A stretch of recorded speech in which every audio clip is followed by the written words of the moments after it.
बिस्मिल्लाहिर्रहमानिर्रहीम। आज खान साहब से अटक जेल में मुलाकात हुई। बुनियादी तौर पर यह मुलाकात हामिद खान साहब की थी, क्योंकि काफ़ी अरसे से हामिद खान साहब और इमरान खान साहब का इंटरेक्शन नहीं हो सका था, क्योंकि जिस वक्त खान साहब की गिरफ्तारी अमल में लाई वो उस वक्त मुल्क से बाहर थे। तो ये मुलाकात तकरीबन 40 से 45 मिनट पर मुहित रही, जिस पे डिफरेंट इशूज़ पे बात हुई। लीगल केसेस से लेके लॉयर्स मूवमेंट के हवाले से इन तमाम एरियाज़ पे बातचीत हुई।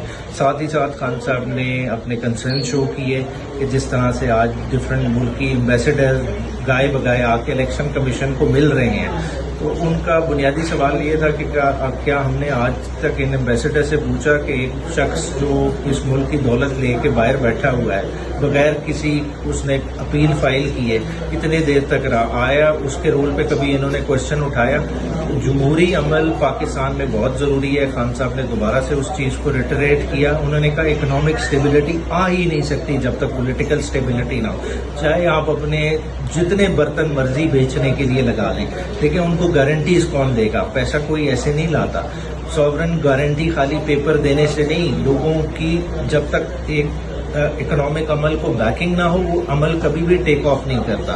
तो इन चीज़ों पे खान साहब से मुफस्सिल बात हुई। खान साहब को उनके साइफर केस के हवाले से भी बताया था कि उस वक्त तक जजमेंट रिजर्व थी। तो खान साहब को केस की बॉदरेशन नहीं थी, क्योंकि खान साहब को पता है कि ये पॉलिटिकल विक्टिमाइजेशन का अमल है और ये इसी इंटेंशन से किया जा रहा है कि मैक्सिमम पीरियड उन्हें सियासत के अमल से बाहर रखा जाए ताकि इस मुल्क में कोई इलेक्शन की डिमांड ना करे।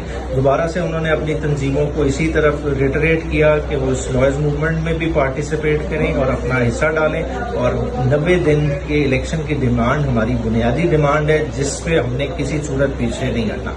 साथ ही साथ उन्होंने 9 मई का दोबारा हवाला देते हुए कहा कि जिस तरह से ये लोगों को टॉर्चर कर रहे हैं और एक अप्रूवर बनाने का सिलसिला चल रहा है, तो ये कोई लीगली तो अमर माने रखता ही नहीं, मगर फिर से क्योंकि हमारा दामन साफ है, हम दोबारा से जुडिशल इंक्वायरी इस पर मांगते हैं कि इस चीज़ को फुली इंक्वायर होना चाहिए। साथ साथ उस दिन की फुटेजेस सामने आनी चाहिए। ये चीज़ें चेक करनी चाहिए कि वो फुटेजेस किन्होंने गायब की, वो क्यों गई, आखिर इतने संगीन किस्म के इल्ज़ामात लगाए हैं, उन इल्ज़ामात को बैक भी किसी तरह से करना है। तो इन सारी चीज़ों पे बात हुई।